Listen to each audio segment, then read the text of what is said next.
pleasure to introduce our next guest, Graeme Alfille, who's the Chief Strategy Officer of Urban Exposure. And that is an AIM-listed property finance business which structures finance for specialist residential property developers using bridge, senior and senior stretch debt. In addition to this role, which Graeme took up in September last year, Graeme has an extensive experience in structured credit and securitization markets, and former consultancy roles include Apex Airspace Developments, for which he closed innovative debt facilities with Homes England and the GLA. So it's great to have you with us. Thank you very much. A different flavour of conversation now. Perhaps you could start by telling us a little bit more about how you got into the property world and what it is that excites you about it. Okay. So, I mean, what Nicola said just now was there were some similarities there to my own journey, insofar that I kind of fell out of university and ended up in Lloyds Bank, of all places, in the early 1990s. I actually spent nigh on 30 years working for Lloyds through various different roles. My first proper job off the graduate scheme was in real estate, so I was a junior in the real estate team covering various names like Shaftesbury and British Land and people like that, which was a lot of fun. I then went off and did some sort of interesting, funky stuff in the structured credit markets during the noughties, and people may remember that wasn't, towards the end of the noughties, it wasn't a very good place to be from one's career trajectory's perspective. So I thought I'd jump out of the frying pan and landed up in the fire of real estate in 2010 as Lloyds Bank was trying to digest circa £100 billion worth of impaired loans through its acquisition of HBOS. But look, I had a lot of fun working with some fabulous names, Hammerson, Peel, so on and so forth, doing lots of really interesting financings, from debentures to syndicated loans to some securitization business to bonds to real estate development finance. My final role was as the managing director of Lloyds Bank's development finance business, which I took on in 2015. I had some great clients. I mean, I didn't do anything with Northacre, sadly, but I did do some high-end luxury residential development deals, the likes of Chiltern Street with Ronson Capital Partners.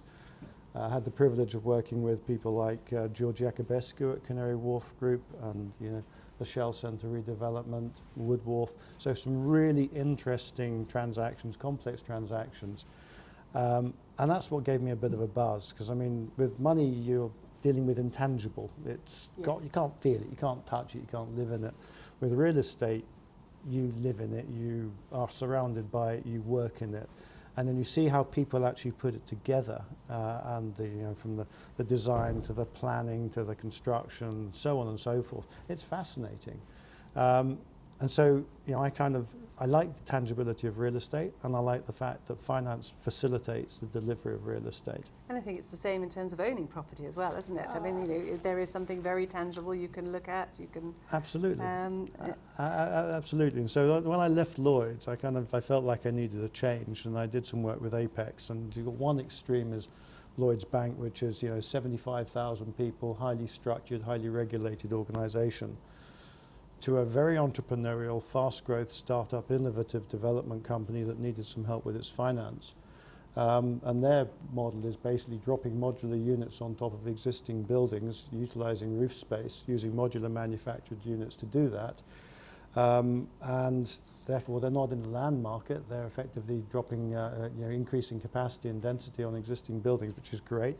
That had caught the attention of the likes of Homes England and the GLA. So James Murray, formerly Deputy Mayor of Housing, was very involved in supporting them. I helped them with their finance, had a lot of fun working with them, brought that to a close, and then joined Urban Exposure back in September 2019 to help them with their strategy. And I mean, that is a very exciting business. So at the moment you're supporting construction projects from sort of Wembley to Birmingham to Derby, right. Manchester and Glasgow. That's right. So tell us a bit about what you're doing there at Urban Exposure. Okay. So Urban has been in existence since 2002, listed in 2018, raised 150 million on AIM.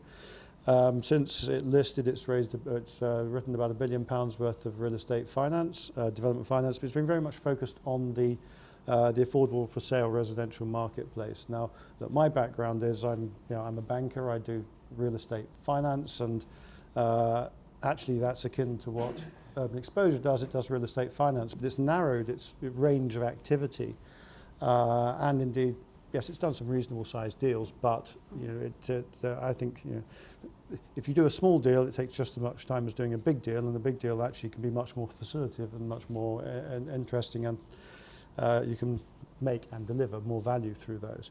So what I've been doing with urban is looking at the alternative asset classes where it hasn't been before. So, and I think the strategy, which we shortly I expect to announce to the market, will be going beyond our core business, which will be affordable residential finance, into students, build to rent, co-living, later living, hotels, commercial office we'll also do selectively. Bit of a rebrand in terms of the deal sizes have typically been we've said 15 million above. Well, I think the minimum ticket level will be 20 with no upper limit. To back that up, we closed a deal before Christmas again, which we'll announce shortly. It was a £183 million single ticket to a highly experienced developer I've dealt with before whilst at Lloyd's. So it's about upscaling and expanding the range of activity. But still, as Nicolo said, in terms of that, really having a focus and doing things that you understand. So whether it's a market such as Central London, or for you in terms of that sort of the real sort of financial structuring of that to facilitate things. And I think, you mentioned there things such as co-living, later living and so on. These are all really big issues that the country is facing. And property companies are, now looking at how they can do it and how to solve the UK housing problem. And so perhaps, in terms of looking at that issue and how it's much more pressing now. Maybe you'd like to. Well, I mean, I think I'm pitching hard on a project at the moment which has a very large global sponsor behind it, which is a later living. A couple of later living schemes, and the stats. I mean, later living is basically purpose-built accommodation for plus 65-year-olds. And look, certain things in life are clear. We all get older, and we all kick the bucket sooner or later.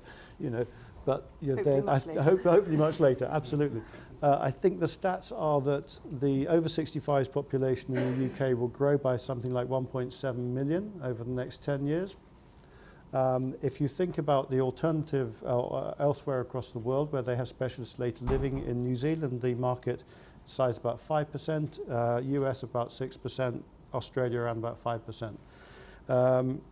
In the UK, in London it's 0.1% of market penetration, and they look at the cash, the assets owned by the over 65s in this country total 1.7 trillion pounds.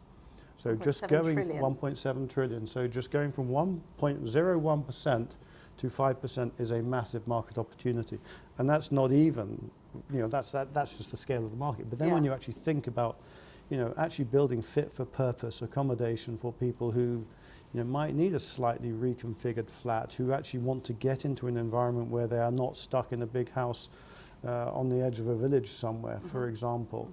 In a much more social environment with much better setup. It's got to be good for the community too. Yeah. And all the services that are required then as people are getting older now, with dementia care and nursing care, on top of just that initial sort of... Absolutely. And there's still issues that need to be addressed there. The switch from the sort of the healthier later living into the more intensive care later living. And I, chatting with another operator the other day who's got who actually has a specialist dementia care site that they're putting together in Westminster.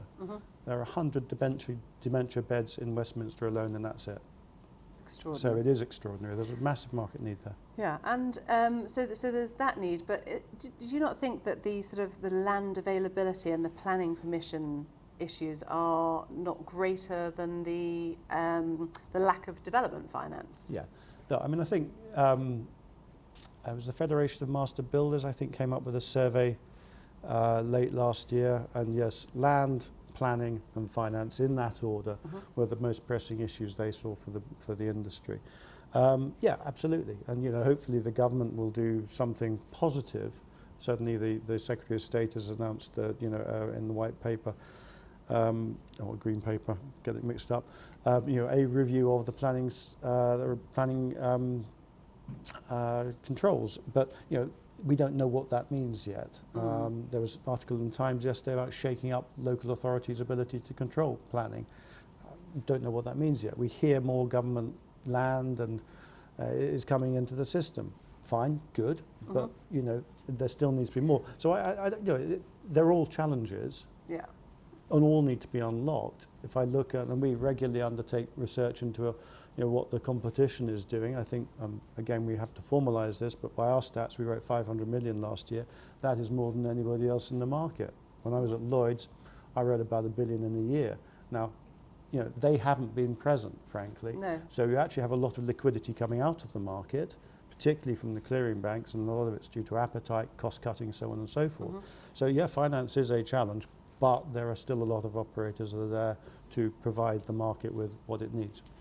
And perhaps talk a little bit about your experience with Homes England and the GLA, and when you were working there. Maybe you'd like to share some of the insights. So I mean, the first deal I did with the GLA was with Canary Wharf Group when they provided a £200 million infrastructure loan on the Woodwharf site. They were excellent to deal with. I mean, we all had to sort of bang together, the banks and the GLA and the client. We got that. There was a £620 million senior financing. GLA did 200 million. We did that within a month. So they've got the will. They've got some very good people. They can make this happen. When I did a deal with Pocket Living, if anyone's heard of Pocket Living, it's CEO's Mark Blessing. So the GLA were in there providing land loans. They were in there providing a revolving credit facility at the corporate level. Homes England came in and provided the MES facility, and at Lloyd's we provided the senior revolving development finance facility. So the three working together was very effective. This model of partnerships is really interesting with investors, with I mean, I know that I was involved in one at the Barbican where the Corporation of London, Ronson Capital Partners, or Heron as I think it was at the time. I know it.